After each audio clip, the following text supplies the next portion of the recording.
আল্লাহর বিধান হলো মহিলারা পর্দা করা। এই পর্দা করার অর্থ কিন্তু এই নয় পুরো শরীর ঢাকলেন চেহারা ঢাকলেন না। তো আর আপনার পর্দা করা কি দরকার? যদি বলেন পুরো শরীর আমি ঢাকলাম চেহারা ঢাকবো না, তাহলে এই জাতীয় পর্দা করারও কোনো দরকার নাই। পর্দা করার মানে হলো আপনার চেহারাও ঢাকা লাগবে। হাদিস শোনাই, আম্মা জান আয়েশা সিদ্দিকা রাদিয়াল্লাহু তাআলা আনহা বলেন, পর্দার বিধান নাজিল হওয়ার পর কোন এক যুদ্ধে যাওয়ার সময় আল্লাহর নবী লটারি করলেন, লটারির মধ্যে আমার নাম উঠছে। আম্মা জান আয়েশা বলেন, নবীর সাথে আমি যুদ্ধে বের হলাম। পালকি, পালকির নাম শুনেন না আপনারা? আম্মা জান আয়েশা ছোট্ট একটা ঘরের মতো, এটার মধ্যে ওনারে বসায়া দিতেন আর ওইটা উটের উপরে রাখতো, সাহাবারা উটটাকে সামনে নিয়ে যাইতেন। তো নিয়ম অনুযায়ী ওনারে ওইভাবেই নিয়ে যাইতেছে। যুদ্ধের ময়দানে গেছে, যাওয়ার পর উনি বলেন, যখন যুদ্ধের ময়দান থেকে ফিরে আসতেছি, ফিরে আসার সময় এক জায়গায় যাত্রা বিরতি দিলাম। যাত্রা বিরতি দেওয়ার পর ওই জায়গায় আমার একটু ইস্তেঞ্জার হাজত হয়েছে, আমি বের হইলাম। বের হওয়ার পর আমার হাজত সারলাম, সারার পর আমি আবার আমার পালকিতে চলে আসছি। পালকির ভিতরে বসার পর আমি গলায় হাত দিয়ে দেখলাম ইনকাতা ইকদুন লি, আমার গলার হাতটা হারিয়ে গেছে। চিন্তা করলাম হাতটা কোথায় হারাইলো। মনে পড়লো আমি যেখানে হাজত সারতে গেছি, মনে হয় ওই জায়গায় আমার গলার হাতটা পড়ে গেছে। বুখারী শরীফের বর্ণনা। আম্মা জান আয়েশা বলেন, আমি পালকি থেকে চুপে চুপে নাইমা আবার ওই জায়গায় হাত তালাশ করতে গেলাম। বুঝছেন? সাহাবারা আসছে, আসার পর পালকি উটের উপরে উঠাইছে, পালকির ভিতরে আম্মা জান আছে। জোরে বলেন। পালকিটা উটের উপর উঠানোর পর উট রওনা করছে, আম্মা জান কিন্তু পালকিতে নাই। সাহাবারা বুঝতেও পারে নাই। কেন বুঝে নাই জানেননি? আম্মা জান আয়েশা বলেন, আমি এত পাতলা ছিলাম, আমি ভিতরে আছি না নাই এটা সাহাবারা বুঝতে পারতো না। এত পাতলা আমি ছিলাম, ভিতরে না থাকলেও তারা মনে করতো আমি মনে হয় ভিতরেই আছি। খুব পাতলা ছিলাম। আমি আমার হাতটা পেয়ে গেলাম। হাত পাওয়ার পর আমি আমার জায়গায় আসলাম। আসার পর দেখি সব সাহাবা এবং নবী সবাই চলে গেছে, কারণ তাদের ধারণা আমি পালকির ভিতরেই আছি। আম্মা জান আয়েশা বলেন, আমি চিন্তা করলাম আল্লাহর নবী যখন দেখবে আমি পালকির মধ্যে নাই, সাহাবা পাঠাইবে আমাকে নেওয়ার জন্য। আম্মা জান আয়েশা বলেন, আমি সাথে সাথে ওই জায়গায় বসে গেলাম। বসার পর আমার ঘুম আসছে, আমি ঘুমায়া গেলাম। ঘুমায়া যাওয়ার পর একজন নবীর সাহাবা সফওয়ান রাদিয়াল্লাহু তাআলা, উনি তখনও মদিনায় যায় নাই। উনি রওনা করলেন ভোরের বেলা। রওনা করার পর যাইতে যাইতে দেখে একজন মানুষের ছায়া দেখা যায়। ওই মানুষটা শুয়ে শুয়ে ঘুমাইতেছে।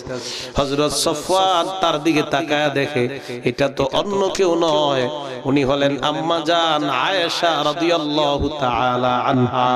আম্মা জান আয়েশা বলেন, এ দুনিয়ার মানুষ তোমরা প্রশ্ন করতে পারো আম্মা জানকে হযরত সফওয়ান কিভাবে চিনতে পারলেন?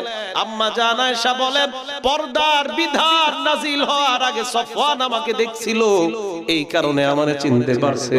দেখার পর সাথে সাথে সফওয়ান পড়লো ইন্না লিল্লাহি ওয়া ইন্না ইলাইহি রাজিউন। হযরত সফওয়ান আম্মা জান আয়েশাকে দেখে ইন্না লিল্লাহ পড়লেন। আম্মা জান আয়েশা বলেন, ইন্না লিল্লাহর আওয়াজে আমার ঘুম ভেঙে যায়। আমি ঘুম থেকে ওঠার পর সাথে সাথে আমার মুখ আমি ঢেকে নিলাম। এর মানে কি বোঝা যায়? আম্মা জান বলেন, পর্দার বিধান নাজিলের আগে সফওয়ান আমাকে দেখছে, এখন তো পর্দার বিধান নাজিল হয়ে গেছে। যেই মাত্র সফওয়ানকে আমি দেখলাম, সাথে সাথে আমি আমার চেহারা ঢেকে নিলাম। আপনাদের কাছে জানতে চাই, চেহারায় যদি পর্দা করা না লাগে, আম্মা জান কেন তার চেহারা ঢাকলেন? এবার আপনারা বলেন, চেহারা ঢাকা লাগবে কি লাগবে না? আম্মা জান আয়েশা যখন মুখ ঢাকলেন, ঢাকার পর সফওয়ান উটটা বিছায়া দিলেন, উটের উপর আম্মা জান উঠলেন। আম্মা জান আয়েশা বলেন, সফওয়ান ইন্না লিল্লাহ ছাড়া আর কোন শব্দ আমার সামনে উচ্চারণ করে নাই। আমি উটের উপর উঠলাম, মুনাফিকরা মদিনায় রটনা করে দিল নবীর বিবি আম্মা জান আয়েশা আর সফওয়ানের মধ্যে উল্টা পাল্টা সম্পর্ক আছে। আওয়াজ দিয়া বলেন নাউজুবিল্লাহ। চিন্তা করেন, নবীর বিবিরও ছাড়ে নাই। কয় কি হইছে? হ্যাঁ, নবীর বিবি আর সফওয়ান চুপে চুপে বিছনে রয়ে গেছে। ঘটনা কি? বুখারী শরীফের বর্ণনা। আম্মা জান আয়েশা বলেন, আমি মদিনায় আসলাম, অসুস্থ হয়ে গেছি আমি মদিনায় এসে। কয় নবীজি আমার সাথে আগে যেরকম আচরণ করতো এখন আর এরকম করে না। কয় কেন? কয় আমি ঘরের মধ্যে অসুস্থ, নবীজি আমারে আগে অসুস্থতার অবস্থায় যে আদর করতেন, মহব্বত করতেন, এখন ঘরে ঢুইকা খালি কয় আসসালামু আলাইকি কাইফা তিকি, আসসালামু আলাইকুম আয়েশা তুমি কেমন আছো, আর কিছু জিগায় না। বুঝছেন? আম্মা জান আয়েশা বলেন, 1 মাস পর্যন্ত আমি অসুস্থ, কিন্তু 1 মাসে আমি কিছুই জানি না মদিনায় যে উল্টা পাল্টা রটনা হইছে। 1 মাস পর্যন্ত মদিনার অলিগলির মধ্যে একটাই চর্চা, নবীর বিবি আর সফওয়ানের মধ্যে উল্টা পাল্টা সম্পর্ক। চিল্লায় অন্তর থেকে বলেন নাউজুবিল্লাহ। এই কথা বলার পর আয়েশা সিদ্দিকা 1 মাস উনি জানে না ওনার ব্যাপারে যেগুলা চলতেছে, উনি কিছুই জানে না। কয় মাস? 1 মাস। 1 মাস পর একটু বুঝেন আপনারা হাদিসটা। আম্মা জান আয়েশা বলেন, রাতের বেলা আমি ইস্তিনজায় বের হলাম, আমার সাথে আমার খাদেমা, এই খাদেমাকে নিয়ে বের হলাম। খাদেমা শরীরের মধ্যে কাপড় পেঁচায় হঠাৎ পড়ে গেছে, আমি তাকে ধরলাম। সে বলল, মিস্তাহ ধ্বংস হোক, মিস্তাহ ধ্বংস হোক। মিস্তাহ একজন সাহাবার নাম, উনি হলেন এই মহিলার ছেলে। আয়েশা সিদ্দিকা বলে, এই তুমি কি বললা, তোমার ছেলের জন্য বদদুয়া করলা, একজন বদরের সাহাবা, ওনার ব্যাপারে তুমি বদদুয়া করলা কেন? কয় সর্বনাশ আম্মা জান, আপনি কিছু জানেন না। কয় কি জানমু? কয় ইন্না লিল্লাহ, কিছু জানেন না। কয় কি জানমু? কয় গত 1 মাস যে আপনার বিরুদ্ধে উল্টা পাল্টা রটনা চলতেছে, এই রটনাকারীদের মধ্যে 2 জন মুসলমান আছে, এর মধ্যে আমার ছেলেও তো মিস্তাহ আছে। আম্মা জান কয় মানি কি? কয় মানি হলো আপনার আর সফওয়ানের মধ্যে নাকি উল্টা পাল্টা কি ঘটছে, এই চর্চা গত 1 মাস মদিনায়। খো নবী এই কারণে আমার সাথে এরকম ব্যবহার করে ঘরে ঢুইকা। বাসায় গেলেন, যাওয়ার পর বললেন, ইয়া রাসূলুল্লাহ অনুমতি দেন আমি আমার বাপের বাড়িতে যাবো। নবীর সাথে এই বিষয়ে কিছুই কয় না। নবীজি কয় যাও। আল্লাহ নবীর বিবিকে দিলেন, বাড়িতে গিয়ে দেখলেন আবু বকর উপরে বৈশা কোরআন শরীফ পড়ে আর ওনার আম্মা নিচে বসা। মাকে গিয়ে বললেন, আম্মা আমার ব্যাপারে এমন এমন কথা আপনি কি বলেন? মা জবাব দিলেন, তুমি এমন সুন্দরী মেয়ে, তোমার বিরুদ্ধে শত্রুতা করাটাই স্বাভাবিক ব্যাপার। আবু বকর সিদ্দিককে বললেন, আব্বা আপনার কি অভিমত? আবু বকর সিদ্দিক কয়, মা ধৈর্য ধারণ করো, যাও তুমি ঘরে যাও। আম্মা জান আয়েশা কয়, আমার আব্বার আম্মার ভিতর দেখি কোনো ফিলিংস নাই, এরা ব্যাপারটা কিছুই মনে করে না। আমি ঘরে গেলাম, কান্নাকাটি শুরু করলাম, টানা 2 দিন 2 রাত আমি কানলাম। একটা বারের জন্য খাবার খাই নাই, পানি খাই নাই, নামাজ ছাড়া অন্য কোনো কিছু করি নাই। বুখারীর বর্ণনা, আম্মা জান বলেন, এই 2 দিনে আমি সামান্য পরিমাণও ঘুমাই নাই। আম্মা জান আয়েশা বলেন, আমার ঘরে একটা মহিলা আসছে, আসার পর মহিলাটা কয়, আম্মা জান আপনি কান্দেন কেন? কয় আমি এই কারণে কান্দি। মহিলা কয়, আমিও আপনার লগে কান্দতে আইছি। ওই মহিলা বৈশা বৈশা নবীর বিবি আম্মা জানের সাথে কান্দে। জানেননি কেন? কয় আপনি যে কান্দেন এই জন্য আমিও কান্দি। আচ্ছা আপনাদের কাছে একটা প্রশ্ন আমার, কয় মাস এই ঘটনা হয়ে গেছে? নবীর পেরেশানি, টেনশন। সাহাবাদের কয়েকজনে ডাইকা বলল, তোমরা কি বলো আয়েশার ব্যাপারে? এক সাহাবা বললেন, আপনি এছাড়া আরো অনেক ভালো ভালো বিবি পাবেন, ওরে ছাইরা দিলে কি হবে? বুঝেন? এর মানে 1 মাস পর্যন্ত নবীও কিছু জানতেছে না। নবী না গায়েব জানে? কি জানে? কি জানে? তো গায়েব জানলে জানলো না কা? কয় মাস কষ্ট পাইতেছে নবী? 1 মাস। 1 মাস নবী কষ্ট পাইতেছে। এই গায়েব পন্থীরা কই, দাঁড়ান একজন। নবী না গায়েব জানে, তো 1 মাস কষ্ট পাইতেছে গায়েব জানলে? গায়েব জানে একমাত্র কে? আল্লাহ। আল্লাহর নবী গেলেন আয়েশার বাড়িতে, আয়েশাকে ডাক দিয়ে বললেন, আয়েশা। আয়েশার কাছে যাওয়ার আগে আয়েশার খাদেমাকে ডাক দিয়ে বললেন, ও খাদেমা, আয়েশারে তুমি কেমন জানো বলো? আয়েশা কেমন? খাদেমা কয়, এই আয়েশার মতো এমন মেয়ে দুনিয়ায় হয় না, খালি একটা দোষ আছে। কয় কি দোষ? কয় জানেননি কেমন সহজ সরল। আয়েশা যখন খোলার মধ্যে পিঠা দেয়, ওই পিঠা খোলার মধ্যে দিয়ে ঘুমায়া যায়, কুকুর আসে ছাগল আইসা পিঠা খায়ালায় বলতেও পারে না হুজুর আপনার বিবি এমন সহজ সরল। চিন্তা করেন, কয় খোলায় পিঠা দেয়, পিঠা দিয়ে ঘুমায়া যায়, এত সহজ সরল আয়েশা। আল্লাহর নবী এই কথা শোনার পর আয়েশার কাছে গেলেন, যাওয়ার পর বললেন, আয়েশা তোমার কাছে আমি আসলাম, কিছু কথা জিজ্ঞাসা করতে চাই। আয়েশা বললেন, কি বলবেন বলেন। আয়েশা, যদি কিছু ঘইটা থাকে আল্লাহর কাছে তওবা করো, আল্লাহ তওবা কবুল করবেন। আর যদি কিছু ঘইটা না থাকে আল্লাহ তোমাকে পুত পবিত্র করবেন। আয়েশা তার মা বাবার দিকে তাকায় বললেন, আব্বা আপনি জবাব দেন। মারে বললেন, আম্মা আপনি জবাব দেন। আবু বকর সিদ্দিক কয়, নবীর সামনে আমি কিছু কইতে পারবো না। মা কয়, আমি নবীর সামনে কিছু বলতে পারবো না। আম্মা জান আয়েশা বলেন, তার মানে যা বলার আমারই বলা লাগবে। আল্লাহর নবীকে ডাক দিয়ে বললেন, হাবিব, আমি যদি বলি এই অপরাধ আমি করছি, আমার আল্লাহ জানে আমি করি নাই, তাহলে আপনারা বিশ্বাস করে নিবেন, কারণ আপনাদের অন্তরের মধ্যে আমার ব্যাপারে সন্দেহ আছে। আর যদি বলি আমি এই অপরাধ করি নাই, আপনারা বিশ্বাস করবেন না। ফাসবরুন জামিল, আমি ধৈর্য ধারণ করলাম, আমি আল্লাহর উপর ভরসা করলাম, যা ফয়সালা আমার আল্লাহ করবে, আমি এছাড়া অন্য কিছু আর বলতে পারবো না। আম্মা জান আয়েশা বলেন, আমি দৌড়ে আমার বিছানায় গেলাম, বিছানায় শুয়ে আমি কান্না করতে লাগলাম। আল্লাহ নবী ঘরের বাহিরে গেলেন, যেই মাত্র দরজায় গেলেন, আল্লাহ আসমান থেকে আমার পবিত্রতা ঘোষণা করে কোরআনের 10টা আয়াত নাজিল করে দিলেন। আল্লাহর নবী ঘরে আয়েশা কয়, আয়েশা সুসংবাদ গ্রহণ করো। বিবি তো একটু অভিমান করছে। আবু বকর কয়, যাও নবীর সামনে যাও। কয়টা আমি ওনার সামনে যাবো না। মা কয়, যাও যাও স্বামীর সামনে যায়। কয় যাবো না, আমারে বিশ্বাস করে নাই কেন? আয়েশা কয়, আমি আল্লাহ ছাড়া কারো সামনে যাব না। এই যে আয়েশা এই হাদিসের মাধ্যমে কি বুঝাইলেন? পর্দার আয়াত নাজিলের পরের এই ঘটনা। আয়েশা বলেন, পর্দার আয়াত নাজিলের পরে সফওয়ান আমারে দেখা চিনছে, তোমরা কিন্তু সন্দেহ করবা না। এই চিনার অর্থ হলো এই, পর্দার আয়াত নাজিলের আগে সফওয়ান আমাকে দেখছে, পর্দার আয়াত নাজিলের পর দেখার সাথে সাথে আমি আমার চেহারা ঢেকে ফেললাম। তাহলে আপনাদের কাছে প্রশ্ন, পর্দার মধ্যে চেহারা অন্তর্ভুক্ত কিনা?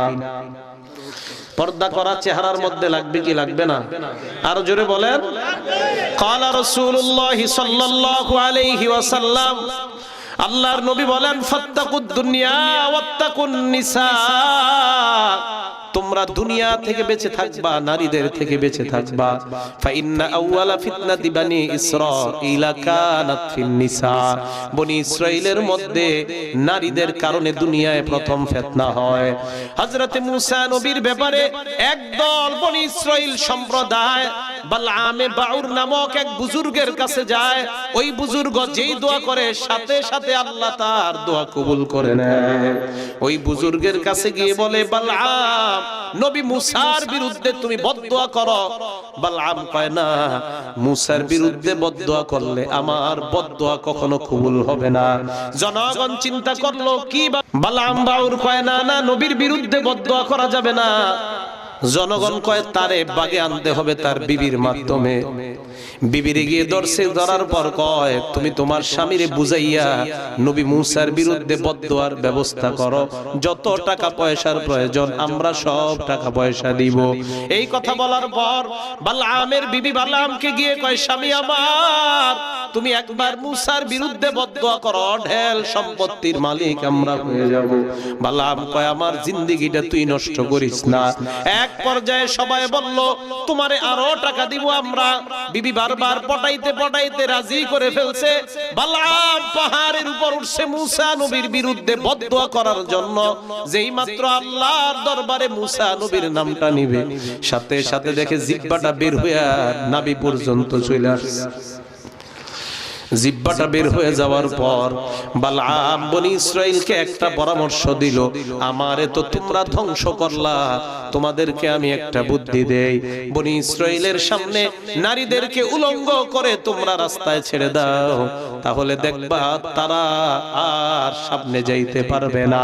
হযরতে মূসা নবী তার বাহিনী নিয়ে বের হলেন, হারুন নবীকে পিছনে রাখলেন আর বলে দিলেন সাবধান সাবধান, তোমরা নজরকে উপরের দিকে উঠাইবা না, নজর যদি উপরে উঠাও ধ্বংস হয়ে যাইতে পারো। মূসা নবী কথা বলার পর ওনার সম্প্রদায় ওনার পিছনে চলতেছে। হঠাৎ একটা বদমাশ চিন্তা করলো নজরটা একটু উঠায় দেখি কি দেখা যায়। যেই মাত্র নজর উঠায় দেখে বিবস্ত্র একজন অর্ধালঙ্গ নারী দেখা যায়। বলেন নাউজুবিল্লাহ। ওই নারীকে পাহাড়ের পিছনে নিয়ে ব্যভিচারে লিপ্ত হয়ে যায়। আল্লাহর আসমানের গজব সবার উপর শুরু হয়ে যায়। হারুন নবী চিন্তায় পড়ে গেলেন গজব কেন আসতেছে। মূসা নবীও চিন্তায় পড়ে গেলেন গজব আসার কারণটা কি। এক পর্যায়ে তাকায় দেখে পাহাড়ের পিছনে দুইজন ব্যভিচারে লিপ্ত হয়ে গেছে। এই দৃশ্য দেখার পর তরবারি নিয়ে এই দুইজনকে হারুন নবী হত্যা করলেন। যেই মাত্র হত্যা করলেন সাথে সাথে আল্লাহ গজব আসমানে উঠায় নিলেন। তাহলে কি বোঝা যায়, নারী যদি পর্দা ছাড়া বের হয় আল্লাহর গজব আসবে কি আসবে না। এই জন্য নবী হাদিসের মধ্যে বলেন রুব্বা কাসিয়াতিন আরিয়াত, একদল নারী আছে এমন জাহিলি যুগের ব্যাপারে আল্লাহ বলেন ওয়ালা তাবাররুজনা তাবাররুজাল জাহিলিয়াতিল উলা, নারীরা তোমরা জাহিলি যুগের মতো রাস্তায় বের হবে না। জাহিলি যুগের মধ্যে নারীরা যেই পোশাক পরতো এই পোশাকের সাইড দিয়ে এইভাবে কেচি দিয়ে কাইটা এই পর্যন্ত তারা পোশাক খোলা রাখতো। আল্লাহ পাক বলেন ওই জাতীয় নারীর মতো তোমরা রাস্তায় বের হবে না। বলেন তো নারীরা পর্দা ছাড়া উলঙ্গ হয়ে রাস্তায় বের হওয়া নিষেধ কার? আরো জোরে বলেন কার? এবার আপনাদের প্রশ্ন, হুজুর এই জামানায় তো নারীরা এইভাবে বের হয় না। আল্লাহর নবী বলেন রুব্বা কাসিয়াত আরিয়াত, একদল নারী হবে শেষ জামানায় যেই নারীরা পোশাক পরবে ঠিক, পোশাক পরার পরেও তারা উলঙ্গ। সাহাবারা অবাক হয়ে গেলেন পোশাক পরলে আবার কিভাবে উলঙ্গ হয়। আল্লাহর নবী জবাব দিলেন মাইলাত মুমিলাত, এমন পোশাক তারা পরবে যে পোশাক পরার কারণে নিজেও অন্যের দিকে আকৃষ্ট হবে, অন্য পুরুষকেও তার দিকে আকৃষ্ট বানায়। আপনারা সত্যি করে বলেন নারীদেরকে এমন পোশাকে বর্তমানে দেখা যায় কি যায় না? এমন পোশাক নারীরা পরে কিনা যেই পোশাকে পুরুষরা আকৃষ্ট হয় আছে না নাই? আল্লাহর নবী বলেন ওই নারীরা কেমন, রুউসুহুন্না কাসনিমাতিল মুখতিল মাইলা, তাদের মাথার চুলের খোপাগুলা উটের কুজের মতো। এই উটের কুজের মতো চুলের খোপাগুলা একদিকে পড়ে যায়। এই খোপা দেখায় দেখায় মানুষরে পাগল বানাইতে চায়। আজকে 14ই ফেব্রুয়ারি বিশ্ব ভালোবাসা দিবস, নোংরা দিবস গেছে। এই দিবসের মধ্যে আমাদের একটাই ঘোষণা, আমরা দুনিয়ার কাউকে ভালোবাসবো না, আল্লাহ আর আল্লাহর নবীকে ভালোবাসতে কারা কারা রাজি জানতে চাই? সবাই এবার হাত নামান। একটা আশ্চর্য হাদিস শুনেন। আল্লাহ পাক রব্বুল আলামিন হাদিসে কুদসির মধ্যে বলেন মান তাকাররাবা ইলাইয়া, আমার বান্দা আমার কাছাকাছি যদি বুঝতে চায়, আল্লাহ পাক বলেন আমার বান্দা মা তাকাররাবা ইলাইয়া আবদি বিশাইইন আহাব্বা ইলাইয়া মিম্মা ইফতারাতু আলাই, আমার বান্দা যদি আমার কাছে যাইতে চায়, আল্লাহর কাছাকাছি যাইতে সবাই রাজি আছি না নাই? আল্লাহ বলেন আমার কাছাকাছি যদি যাইতে চাও তাহলে ফরজ বিধানগুলা পালন করবা ঠিক মতো। ফরজ বিধান পালন করার মাধ্যমে বান্দা একদম আমার নিকটবর্তী হয়ে যায়। এবার আল্লাহ পাক বলেন ওয়া মা ইয়াজালুল আবদু ইয়াতাকাররাবু ইলাইয়া বিন নওয়াফিল নফলের মাধ্যমে বান্দা আমার কাছে আসতে আসতে আসতে আসতে এমন হয়ে যায় হাত্তা আহিব্বাহু, এক পর্যায়ে ওই বান্দাকে আমি আল্লাহ ভালোবাসা শুরু করে দেই। আল্লাহ কয় বান্দাকে যখন আমি ভালোবাসা আরম্ভ করে দেই, হাত্তা কুনা সামাউল্লাযী ইয়াসমাউ বিহি ওয়া বাসারাহুল্লাযী ইউবসিরু বিহি ওয়া ইয়াদাহুল্লাতী ইয়াবতিশু বিহা ওয়া রিজলাহুল্লাতী ইয়ামশি বিহা, আমি বান্দার কান হয়ে যাই, ওই কান দিয়া বান্দা শুনে, আমি বান্দার চোখ হয়ে যাই, ওই চোখ দিয়া বান্দা দেখে, আমি বান্দার হাত হয়ে যাই, ওই হাত দিয়া বান্দা স্পর্শ করে, আমি বান্দার পা হয়ে যাই, ওই পায়ের মাধ্যমে বান্দা চলে। সুবহানাল্লাহ।